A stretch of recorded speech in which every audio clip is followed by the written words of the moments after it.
There's a war going on behind the scenes in the economy. And this is one of the things that makes the economy very hard to predict. One of the things I'm going to talk about tonight is the U.S. dollar index. Now, eventually the U.S. dollar index is going to go down and down and down until it goes below 70, and then the crisis is going to occur. But here's the thing.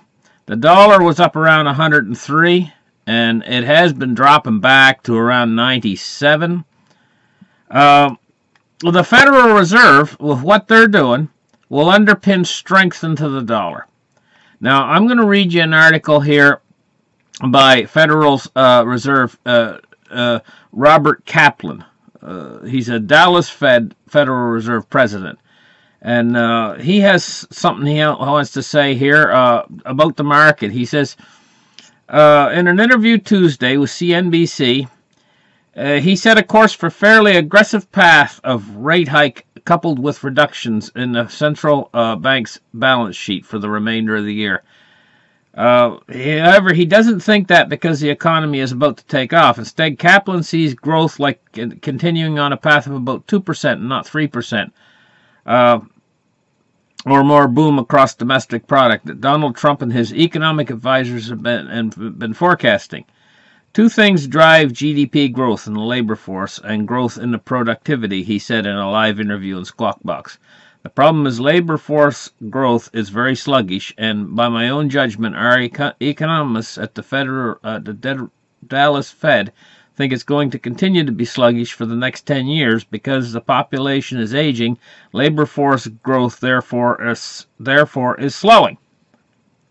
So that's what Kaplan has to say. He's very negative in his outlook on the economy, and he says for the next 10 years the population is aging and labor force growth therefore is slowing. He's not stating things that are not facts. Now, Janet Yellen, this seems to me that she's the chief of the head of the Fed, but it seems to me that these guys here like Kaplan are more on top of what's really going on. And he's clever. He's clever like a fox, this guy. And what he's doing is he's downplaying the Trump administration's efforts to stimulate the economy and stimulate growth. And the reason why he's doing that is the Fed's in a war. They don't want to have the economy pick up and take off and actually go into an economic boom, an economic recovery. They don't want this recovery. What they want is they want to keep this thing going where we have a mild deflationary. It's like a mild deflationary event, and they can pump the stimulus in, or they can withdraw stimulus, and so on. They can just keep this game playing. They're playing a game, and they want to keep this game going. And they're using guys like Kaplan to help depress. They want, right now, they're in a mode of slow it down, throw water on the economy. That's what the Fed's doing right now. That's why they're raising rates. They're throwing water on this fire. They're trying. An economic recovery was starting to try to come a little bit, and they're throwing water on it. They're trying to put it out, and so he's working on this same policy to try to put out this economic recovery. They don't really want a recession either.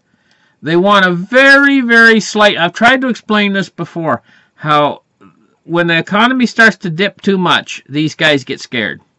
And they add stimulus in. They'll pop it back up again.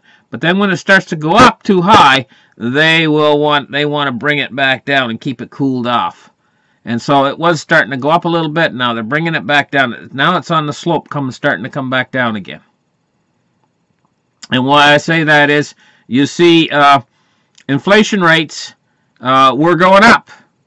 And now they started to turn. They started to come back down again. But they want to keep that momentum going. There's only one problem with this, the whole thing, is this is what's called a balancing act. Now, have you ever seen a tightrope walker? He's walking across the tightrope, and he's got this long pole, and he's standing there, and he's balancing on this tightrope with this long pole. And it's well and fine as long as his center of gravity doesn't get too far to the left or too far to the right. If he starts to drift a little bit to the right, he'll move his center of gravity over to the left a little bit. And he can feel that on his feet when he's balancing back and forth this way and this way. He can feel that center of balance. And it's not hard for him to keep that center of balance. Keep balanced on that pole. It goes a little bit this way, it goes a little bit this way. But if he goes too far in one direction and he starts to lose his balance, and actually what happens is the weight starts to get shifted too far that way, then if he tries to get his balance back, he gets too much momentum going in the opposite direction. And the first thing you know, he's going back and forth, and then the line he's standing on starts to shake back and forth, and what's going to happen? The next thing you know, the guy's falling off. And he better have a safety net. Right? That's what happens. And that's exactly what's happening here. Is the Federal Reserve is trying to keep this balance. This whole system will come crashing down if they lose the balance that they have. And so when it was starting to heat up, now they're throwing cold water on it to suppress it. The problem is this whole thing wants to lose balance. It wants to go out of balance. It wants to go out of whack. And when it goes out of whack, the Fed will lose it. They'll lose control over it. So they're in this war. The Trump administration wanted to follow through with the heating up of the economy. They wanted to keep it heating up. They wanted to have this actual recovery, the Trump administration. They wanted to create all these new jobs, and inflation would have picked up big time if they got what they wanted. And they're still not giving up on that. The Trump administration is trying to actually bring an economic recovery, a real recovery. Meanwhile, the Fed is raising rates. That's throwing cold water on it. And them selling their balance book, that's even more cold water on it. They're trying to kill this economic recovery because they know that the inflation rates could run out of control on them. They're scared. They're scared. SHILESS. That's how scared they are, the Fed. They know if this thing runs away on them, what it can do. And so there's a war going on here over the interest rates and everything. And if the Fed gets their way, what's going to happen? And I'm going to tell you honestly, I'm sitting back here and I'm watching this war, and I'm almost like a commentator on this war that's going on between the Trump administration and the Fed, and one's pulling in one direction and one's pulling in the other direction. But it's starting to become a little bit more clear to me and a little bit more obvious that the Fed is going to start, I think they're going to start winning. I think they're going to start winning because they got money on their side. They got big bucks on their side. They got all the money in the world on their side. They've got a lot more power. And so I think what's happening is they're going to start winning. And I think what you're going to see when they start to win, I think eventually you're going to start to see the dollar index start to pick up again. Like it's been running around 97 or so. I think when the Fed starts to actually win this, you're going to see the dollar index start to head back up toward 100 again. But this is a very temporary thing. And it's only going to last for a few months. It's like the last hurrah. The last hurrah. Have you ever heard the last hurrah? The last hurrah. And here goes the dollar. She's going to go up and up and up. Not that high. I don't think it's going to go extremely high. It might get back up to like 103 again. What the Fed's trying to do, you know. And oil prices might drop. But then what's going to happen is they're going to get away with this first interest rate hike. And that's when I think you're going to see the dollar push back up toward 100. But then what's going to happen is the dollar will maintain its strength until the next interest rate hike. And then the dollar will start to get really strong. You're going to have your stock market crash. And that's going to send us into a deflationary funk. And how long do you think the Fed's going to put up with that? They're not. They can't. That's a destroyer. That's when they're going to scream and they're going to go back. They're going to go back on everything. That's when the ship runs aground. I've been trying to explain to you how using the analogy of Janet Yellen is running she's like a steamship captain, and she's decided to get over the sandbar, even though her her first in command has told her not to do it. He said, don't do it, you'll get stuck on the sandbar. And she says, full steam ahead anyway. And that's exactly what's going to happen, because the tide's going out and she's going to get stuck on that sandbar. It'll slide right up on that sandbar, and she's not going to be able to get off it, and she's going to want to turn the ship around, and it's going to be just a big mess. And then they're going to panic. Stock market's going to lose, and then go down, and everything. The bond market's going to start to erupt, and the whole thing is going to start to boil down into a mess. Then she's going to panic, and she's going to try to go back to zero interest rate policy. Maybe even negative interest rate policy. Because they're going to be in a panic. And they're going to have to bail out these banks and stuff all over again. But this time it's going to be bigger and bolder than ever, because this trouble is going to be bigger. And that's when they're going to shift everything in the opposite direction. The dollar's going to start to lose steam.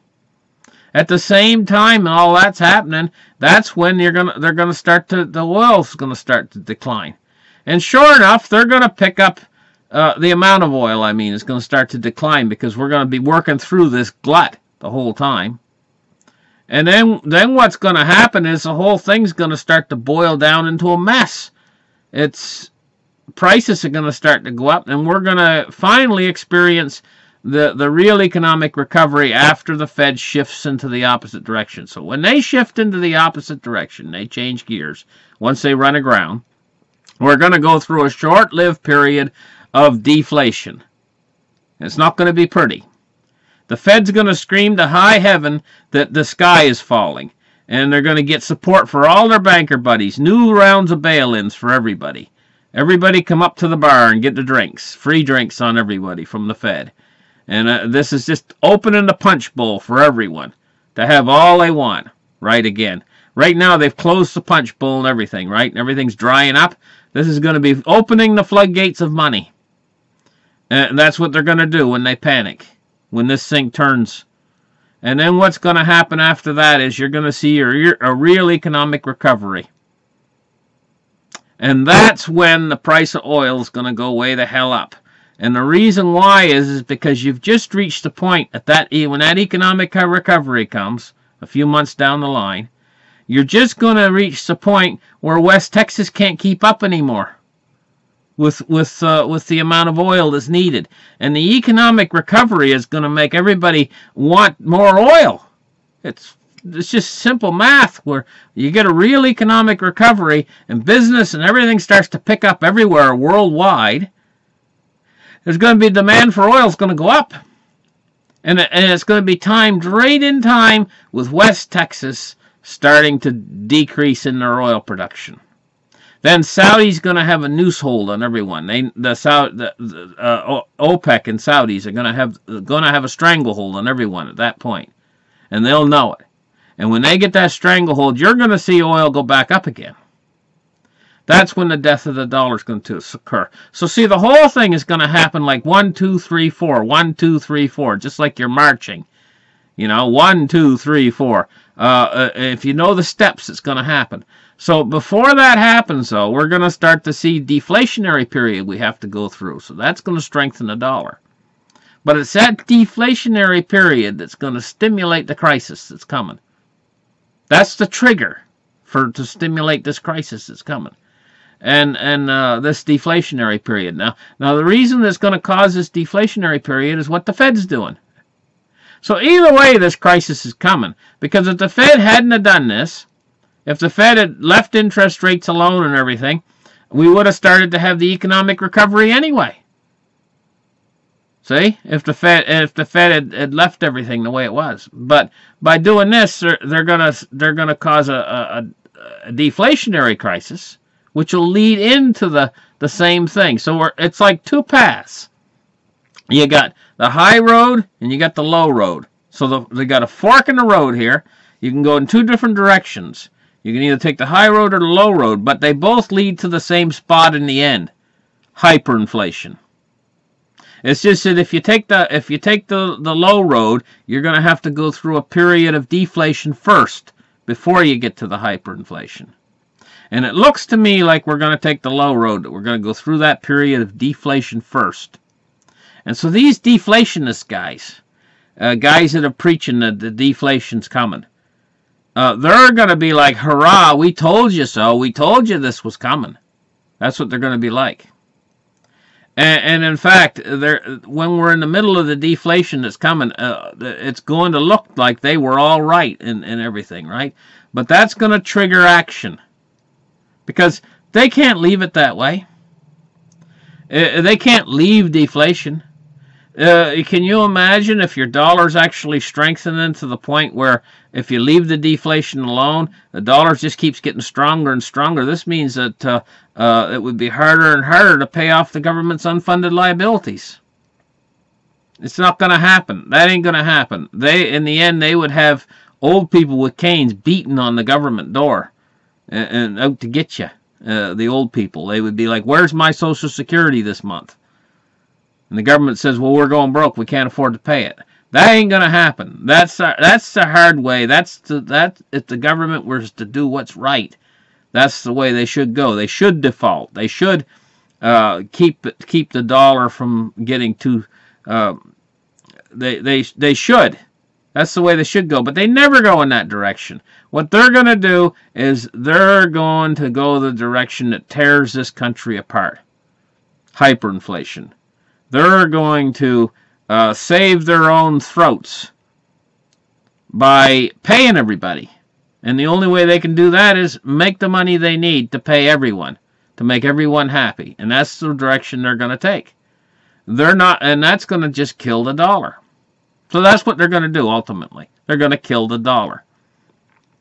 I think it was Kyle Bass that said, what are they going to do in the end? And he said their plan is just to kill the dollar. It's as simple as that. So anyway, this is what's coming. Either way you go, you're coming around to a hyperinflation. It's just that one direction is going to take you through this period of deflation. And the deflation is not going to be pretty. And it looks like that's the way we're headed. And the Fed is what's triggering that. They're going to save their necks and they're going to save their banker buddies no matter what. They're going to get the money they need to support their banks. Their whole mandate is about the banks. I mean, when they were put together, a bunch of bankers went out to Jekyll Island and they hatched this conspiracy of this plan of the Federal Reserve.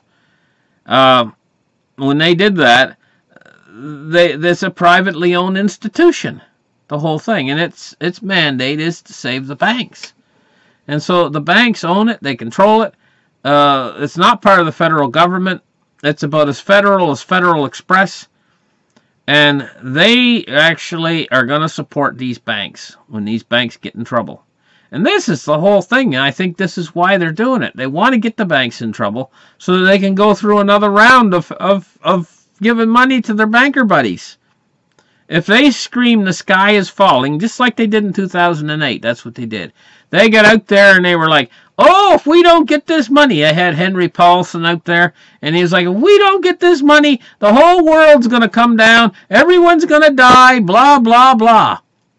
Once they got the money, and they'll do the same thing again. It worked awful good for them last time, didn't it?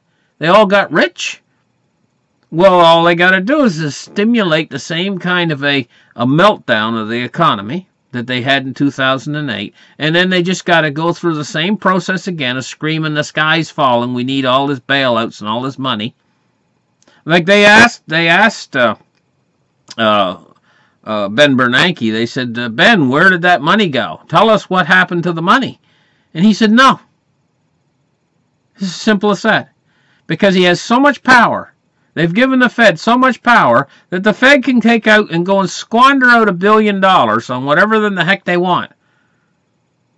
And there's no accounting. And even if they get in court and they ask them what happened to that money, and tell us what happened to the money, and these guys are sworn in. Just like anybody else. I guess they swear them in, and they're supposed to tell the truth, and nothing but the truth, and the whole truth, and everything. So help them. And they ask him, Ben, what happened to that money? Tell us. And he has more power than the court. He just says, no, you're not going to know. We're going to take $500 billion and shift it out to our banker buddies. And this is the biggest theft in the world. And it's legalized. It's all legal. So they make it legal. Big deal. Theft is theft. It's the people's money, and you see what's happened to the people now? Now they've taken all their money away, and they've squandered it on their banking buddies. You see what's happened to us? That was round one. What happened before 2008? How rich were we? As the common middle class people, how rich were we? And now what's happened since 2008 till now?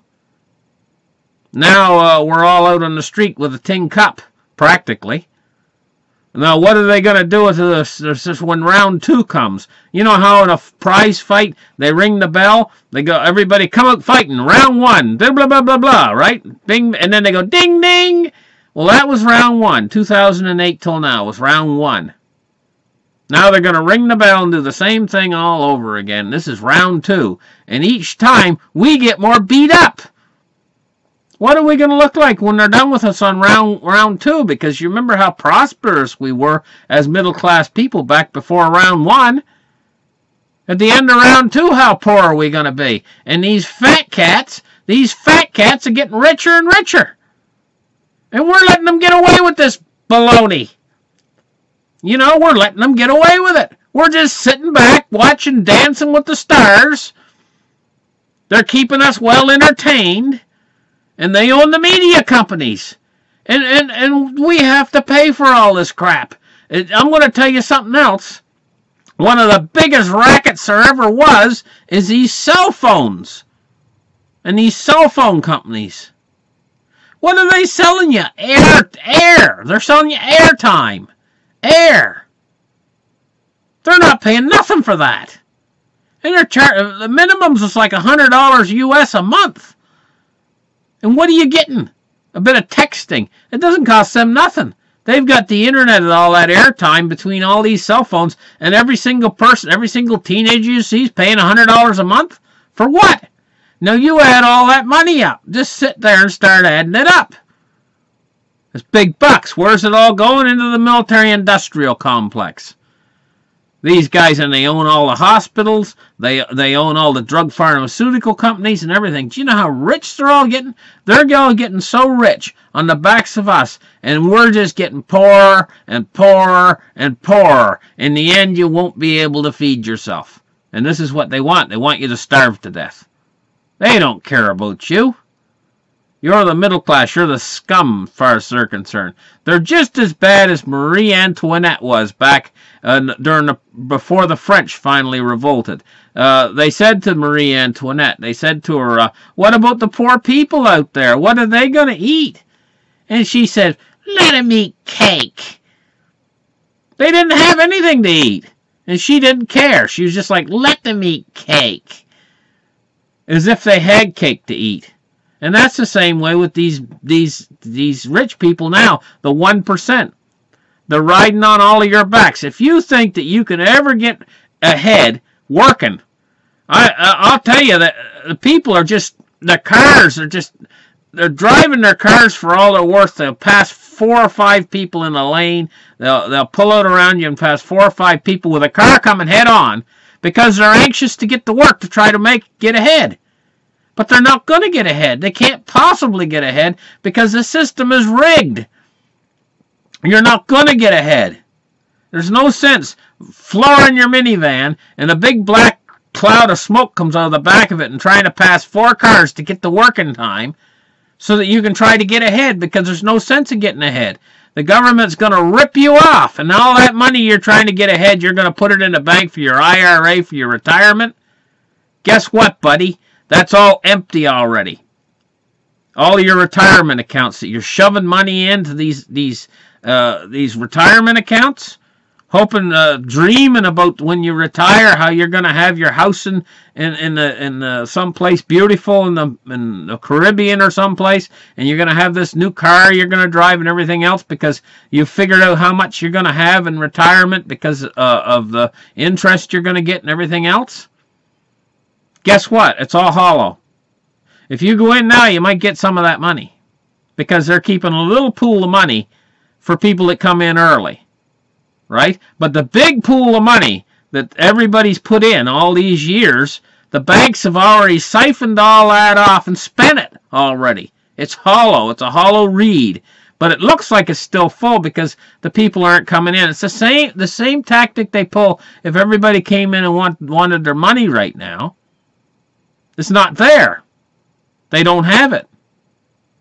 Like, if you've got a bank and you've got so many depositors, it's fine and well as long as one depositor comes into a time and he wants his money, they have it to give them because they can cover that. But if all the depositors were to come in simultaneously and all say, we all want our money, it ain't there. It ain't there. I hate to tell you this, but it ain't there. And it's the same thing with these retirement accounts because the banks already know what's going to happen. They know by the time you get ready to retire that everything's going to be gone. The whole system is going to go through a reset. And so they know they're not going to have to pay you. And so they just make an empty shell to make it all look good. See? And you ain't going to get nothing by the time you're ready to retire. The few guys that retire out early, they'll get theirs. It's a giant Ponzi scheme. And if you know how all Ponzi schemes work, I'm going to tell you, I was about, I guess, maybe 8 years old when I got involved in my first Ponzi scheme. And I'll tell you exactly how it worked. I used to live down in Florida, and they had these guys who decided, and I was an entrepreneur type of kid, you know, one of these nerdy kind of kids, you know, that was into everything, and like an entrepreneur. I was a little entrepreneur. I was only 8 years old. And so there was these guys that went in this red earthworm business down there in Central Florida, right? And I was a kid, and I didn't know what a Ponzi scheme was back then. And I went in and visited these guys that had this red earthworm business. And what they said was, they said, if you buy in one of these bins for $1,000, they said, we'll give you a contract, and we'll buy all your earthworms off you for $3 a pound.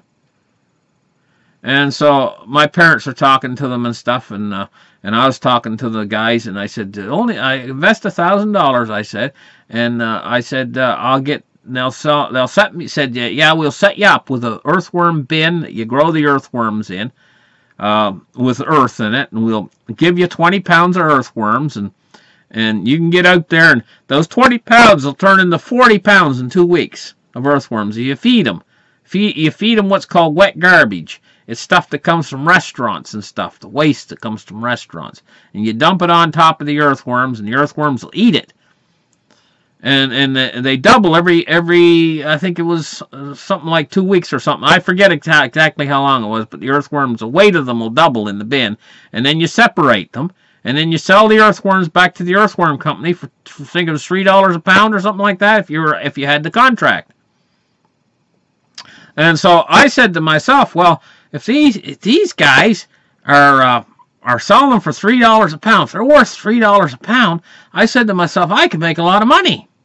I said to myself, forget the buying $1,000 for the bin. I'll grow them myself and sell them for $3 a pound. I didn't know any better. I didn't know it was a Ponzi scheme. Right? And I thought I'd sell them myself. So I went in and I bought a few off of them. I think I bought 2 pounds or something. They charged me like $5 a pound or something. And I made one of my own earthworm bins, and I didn't have a contract. And I started to, as a kid, I fed them every day and started to grow these worms. You know what I mean? And first thing you know, I had a lot of worms. And I went in to sell them to this guy. And he was going out of business, and the police were after him. But I thought it was a good business because I was just a kid, and I thought these worms were worth like $3 a pound, and I thought I could raise them myself, and I thought I could sell, you know, it's just, I didn't know it was a Ponzi scheme. So he went out of business, and then there's no place for me to sell my worms. So when I was a kid, you know. And so what I did was I started growing strawberries in these worm bins I had. By that time I had about 4 worm bins. You know, and that was really, I'll tell you, it was the greatest place to grow strawberries. And I grew strawberries in those bins for years. I had strawberry plants that would grow berries year round. And I did good with the berries. But that's what happened with the earthworms. So a little while later, when I got about 12 years old, I figured out what these guys were actually doing. When I was only 8, I couldn't figure it out. But when I was about 12, by the time I was 12, I figured out how it actually worked. How it actually worked was, the guy, he was growing these worms himself. And when he got about 2 or 3 bins of worms full of worms, he would sell a bin of worms to these guys for $1,000. And then they would start producing worms, which they would sell the worms back to him for like $3 a pound. Well, he'd take those $3 a pound worms, package them up into a new bin, and sell the new bin for $1,000. And so the guys that first bought in, they were getting their $3 a pound for the worms, and they were going out and telling everybody, hey, you know, this is really great. We're selling these worms for $3 a pound, and we're making all kinds of money. And they really were. And they were on the level, those guys. They weren't part of the racket, you know. They were really on the level, and they were true believers in this business, worm business. And so they made the best publicity because they were true believers. And so what would happen is more and more people would come in and want worms, and he'd keep selling them out. But after a while went by, after he got too many contracts out there was more worms coming in than there was worms going out. And that's when his money would start to decrease, the money he had taken in earlier. At that point, the guy would pack it in, jump in his minivan or whatever car he had, and drive to some other state to reopen the worm business again, leave all those people hanging with their contracts. This is how Ponzi scheme works. It grows, grows, grows, grows, grows, until all of a sudden it just, the bottom drops out of it. Suddenly, like. Well, the whole world right now is running on a Ponzi scheme, an enormous Ponzi scheme. These credit bubbles that have formed, monstrous credit bubbles now, like the world has never seen before, the Fed's going to pop them, and then they're going to reinflate them again. This is the plan. But this time, every time they reinflate them, it takes a lot more money than the time before to reinflate them. So when they reinflate them this time, it's going to take what's called hypermonetary stimulus. Last time it was monetary stimulus. This time it's hypermonetary stimulus. And the hypermonetary stimulus was what's going to lead to hyperinflation. Ultimately, they're going to destroy everything with the hyperinflation. But they don't care. As long as they can split out and get away with the money. They're like the worm guy with the worm beds. And we're so stupid, we're letting them get away with it all. We're letting them get away with all this crap. They're pulling it on us. Anyway, it's nothing really much, because they're so powerful and they're in positions of high, powerful places. There's nothing really much we can do about it, except watch them pull the rug out from under our feet and we fall flat on our face. And we're in the process of falling flat on our face, and that's what you've been seeing from 2008 until now. You're seeing us in that falling process where you're going to get hurt. You're going to get hurt financially, and there's no two ways around it. You're going to see no matter how fast you drive in your minivan, passing other people and goosing it to get to work and working 12 hours instead. Now, you used to have one person in the household used to work, and the wife a lot of times would stay at home in the old days, and the man would go out and work, and they were prosperous. A prosperous household. They had money to spend on everything. More than enough money to pay the mortgage, put money away in the bank, enough money to get the kids through college, and still have savings left over with just one person working. Now you got 2 people working. Instead of working 8 hours, they're working 12 hours, they're working 2 jobs, and they're driving their minivan as fast as they can to get to work because they don't want to be late for work, and they're falling behind. Now you tell me why. It's because the boss is whipping the slaves. That's why. And you guys are the slaves. And you're being whipped and you don't even know you're being whipped. I'm being whipped too. I can see it. I can feel it. I can feel that whip stinging my back. Harder and harder and harder to make a living every single year. Harder and harder and harder to pay your taxes. And I'm damn well sick and tired of it. And I'm sure all of you are too. Anyway, that's enough for tonight. Thank you very much for listening. Like and subscribe. Hey, we'll catch you in the next video, guys. Bye.